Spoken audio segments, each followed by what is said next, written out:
সাম্প্রতিককালের সবথেকে বড় খবর, প্রায় ২৬,০০০ চাকরি বাতিল।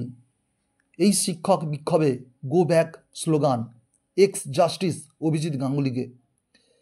পিছনে বাম দাবি অভিজিতের। এই মামলার সঙ্গে তাঁর নারীর যোগ। তখন তিনি অবশ্য ছিলেন কলকাতা হাইকোর্টের বিচারপতি। এসএসসির ২৬,০০০ শিক্ষক শিক্ষাকর্মী নিয়োগ সংক্রান্ত মামলায় দুর্নীতির শিকড় খোঁজার কাজ শুরু হয়েছিল তাঁরই নির্দেশে। আমরা পুরোটা দেখব, তিনি কি পরামর্শ দিতে এসেছিলেন, কেনই বা তাকে গো ব্যাক স্লোগান শুনতে হয়েছে, আমরা আলোচনা করব। প্রথমে শুনে নিই তার বক্তব্য। তার কাছে আবেদন করেছিলাম, আবেদন দেখেছিলাম যে আপনার কাছে সিবিআই এর নেওয়া উদ্ধার করা যে হার্ড ডিস্ক আছে সেইখান থেকে সকলের ওয়েমার শিট আপনি পাবলিশ করে দিন এবং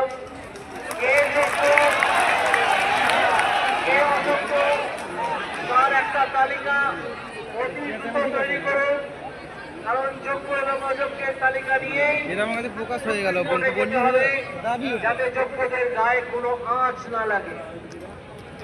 আমরা আশা করেছিলাম দুদিনের মধ্যে হয়তো সেই তালিকা স্কুল সার্ভিস কমিশনের ওয়েবসাইটে আসবে,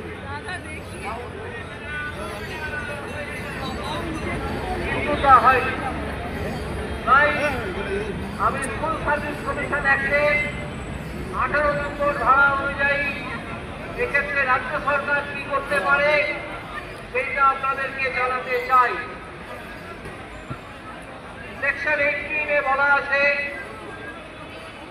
in the interest of the function of the commission shall be guided by such directions, কথাগুলো লক্ষ্য করুন, can be guided by such directions as may be given by the state government from time to time in conformity with the provisions of this Act. অর্থাৎ এই আইনের তার সঙ্গে সাযুজ্য রেখে রাজ্য সরকার যদি স্কুল সার্ভিস কমিশনকে কোনো নির্দেশ দেয়, ডিরেকশন দেয়, তাহলে স্কুল সার্ভিস কমিশন এই ডিরেকশন মানতে বাধ্য থাকবে। আজকে আমরা যখন দেখছি স্কুল সার্ভিস কমিশন এখনো পর্যন্ত সম্পূর্ণ ওয়েবসাইট পাবলিশ করেনি।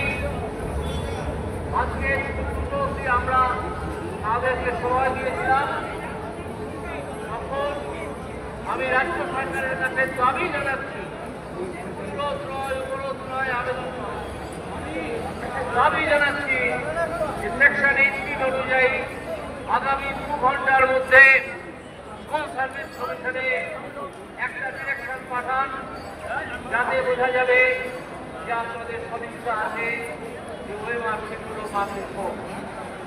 আমরা জানি আপনারা ওয়েমার শিট পাবলিশ করতে অত্যন্ত কৃত সংগ্রস্ত, কারণ আপনারা চুরি করেছেন, আপনারা চোর, আপনারা জালিয়াত, আপনারা জোচ্চোর। আর এই জোচ্চোরদের রানী হচ্ছে জোচ্চোর মহারানী মমতা ব্যানার্জি। তাই আমরা আশা করব আগামী 2 ঘন্টার মধ্যে একটা নির্দেশ এখানে আসবে এবং সেই নির্দেশ পালন করে স্কুল সার্ভিস কমিশন সকলের ওয়েবসাইট শিট পাবলিশ করে দেবে। এই পাবলিকেশনের পরে আরো 3টে স্টেপ থাকবে, সেখান থেকে তারা যোগ্য অযোগ্য বাছাই করবেন। এই যদি করা না হয়, ঠিক আছে, বাছাই না করা হয়, তাহলে তুই অনশন কর দিকে আমার সাথে বলবি, তুই থাক, তুই থাক আমার সাথে, বল বাড়ি যাবো না তো। একটা দল তারা কি নিয়ে সুপ্রিম কোর্টে যাবেন, তাকে দেখাতে হবে যে আমি যোগ্য, এই 10,000 অযোগ্য। আমি এবং আমার মতো যারা আছে তাদেরকে সুপ্রিম কোর্টে রিভিউ অ্যাপ্লিকেশন করে বলতে হবে যে আমাদেরকে বাদ দিন, আমরা কোনো অন্যায় করি। কমিশন এই পরীক্ষা নিতে গিয়ে যা যা ত্রুটি বিচ্যুতি করেছে সেসবে আমাদের কোনো হাত ছিল না। আমরা পরীক্ষা দিয়েছি, আমরা চাকরি পেয়েছি, আমরা প্যানেলে এসেছি, আমরা চাকরি পেয়েছি। আর যারা প্যানেলে ছিল না বা র্যাঙ্ক রিজার্ভ করেছে বা প্যানেল ভাবে চাকরি পেয়েছে, যার নিদর্শন ওই ওয়েমার যার নিদর্শন পাওয়া যাবে, তাদেরকে নিয়ে আপনারা যা খুশি তাই করুন, আমাদের কিছু করার নেই। আমরা আজকে 2 বছর 3 বছর বা 4 বছর চাকরি করছি, ঠিক আছে, 7 বছর চাকরি করছি, কমপক্ষে 7 বছর চাকরি করছি।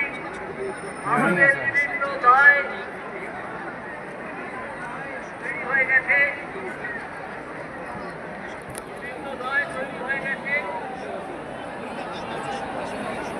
এই দায় আমরা করতে পারি। আমাদের নিজস্ব উপার্জন ছিল, সেখান থেকে আমাদের বঞ্চিত করা যাবে না। তাই প্রথম হচ্ছে ওয়েমার সিট পাবলিশ করা এবং ওয়েমার সিট পাবলিশ করা এবং সেখান থেকে যোগ্য অযোগ্য বেছে নেওয়া। আপাতত এটাই আমাদের দাবি, এটাই আপাতত আপনাদের কাছে আমার আবেদন যে আপনাদের প্রধানমন্ত্রী বা রাষ্ট্রপতির কাছে আবেদন করছি আমরা, স্যার আমাদের পক্ষ থেকে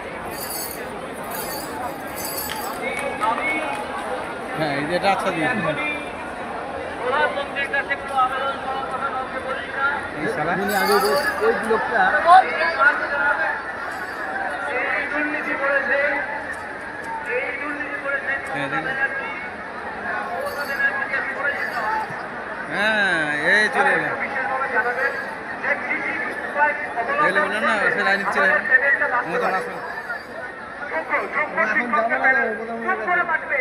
আমাদের আসার আবেদন, স্যার আপনি রাষ্ট্রপতি এবং প্রধানমন্ত্রীর কাছে আবেদন করুন, ইমেল করুন স্যার।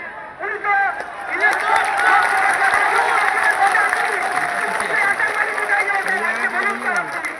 নির্বাচনের সময় বলেছেন আমি যোগ্যতার পাশে আছি, কিন্তু আজ কোথায় গেল সেই মানি? প্লিজ স্যার বলুন,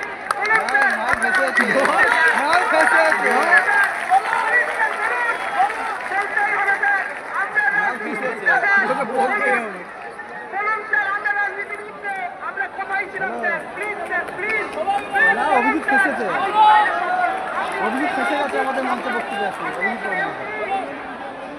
অভিজিৎ বন্দ্যোপাধ্যায় আমাদের মঞ্চে বক্তব্য রাখতে ফেসে গেছে।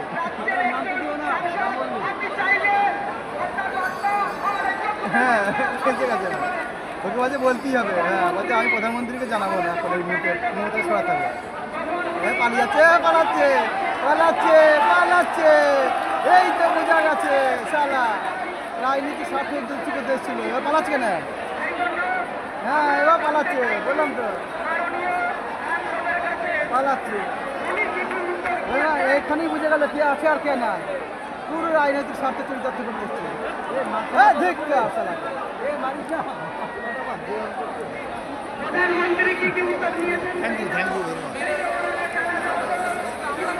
বিচারপতির চেয়ারে বসে নিত্য নতুন পর্যবেক্ষণে একসময়ে বাংলার জনপ্রিয় ব্যক্তির তালিকায় উপরের দিকেই ছিলেন অভিজিৎ গঙ্গোপাধ্যায়। এখন তাঁর ভূমিকা বদলেছে, কালো গাউন ছেড়ে আপাতত গেরুয়া জার্সির বিজেপি সাংসদ তিনি।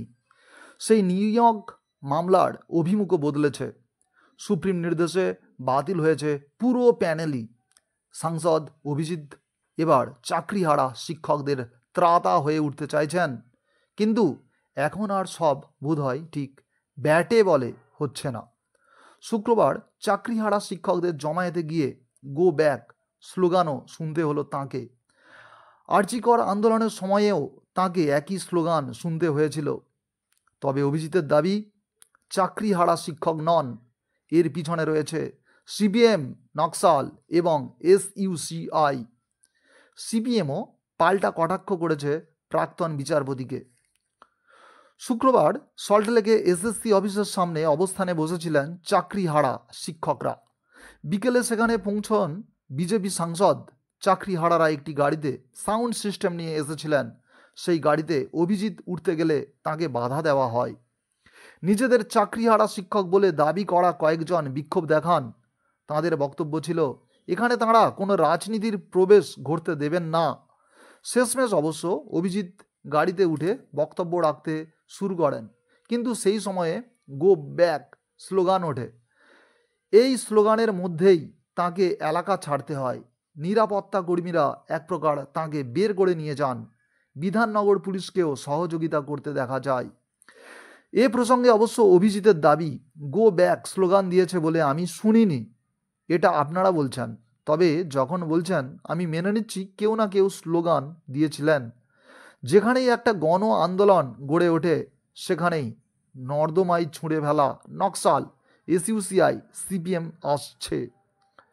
তারা আন্দোলনের দখলদারি নিতে চায়, যেন আন্দোলন করার মনোবলী তাদের। তাঁর সংযোজন আরজি করের যে মেয়েটির কারণে আন্দোলন হয়েছিল সেখানেও গিয়েছিলাম। সেখানেও গো ব্যাক স্লোগান দেওয়া হয়েছিল।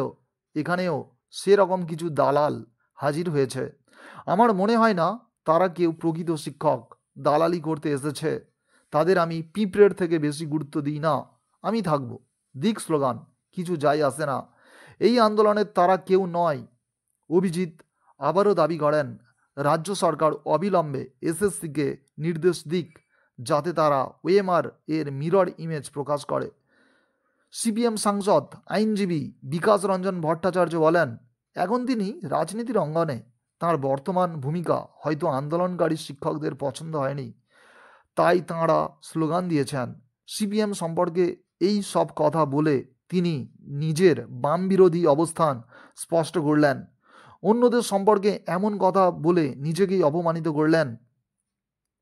আসল ঘটনা ঘটেছিল কি, চাকরিহারা, যোগ্য চাকরিহারা শিক্ষক, শিক্ষিকা এবং অশিক্ষক কর্মীরা অভিজিৎ গাঙ্গুলিকে বলেছিলেন যে প্রধানমন্ত্রী নরেন্দ্র মোদীকে একটা ইমেল করতে বা জানাতে, যে যাতে 26,000 চাকরি বাতিলের মধ্যে প্রায় 19,000 শিক্ষক, শিক্ষিকা এবং অশিক্ষক কর্মীদের নামে কোনো রকম অভিযোগ নেই, তাদেরকে চাকরিতে যাতে বহাল রাখা হয় এই চাকরিতেই, সেই আবেদন জানিয়েছিলেন।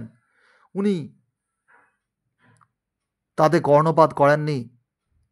অভিযোগ, তিনি হয়তো রাজনীতি করতে এসেছিলেন। এই জন্যই হয়তো তাকে গো ব্যাক স্লোগান শুনতে হয়েছিল বলে অনুমান। আপনারা অবশ্যই সাবস্ক্রাইব, কমেন্ট, লাইক করুন। একটা অন্তত লাইক দিন। সবাই খুব ভালো থাকবেন। নমস্কার।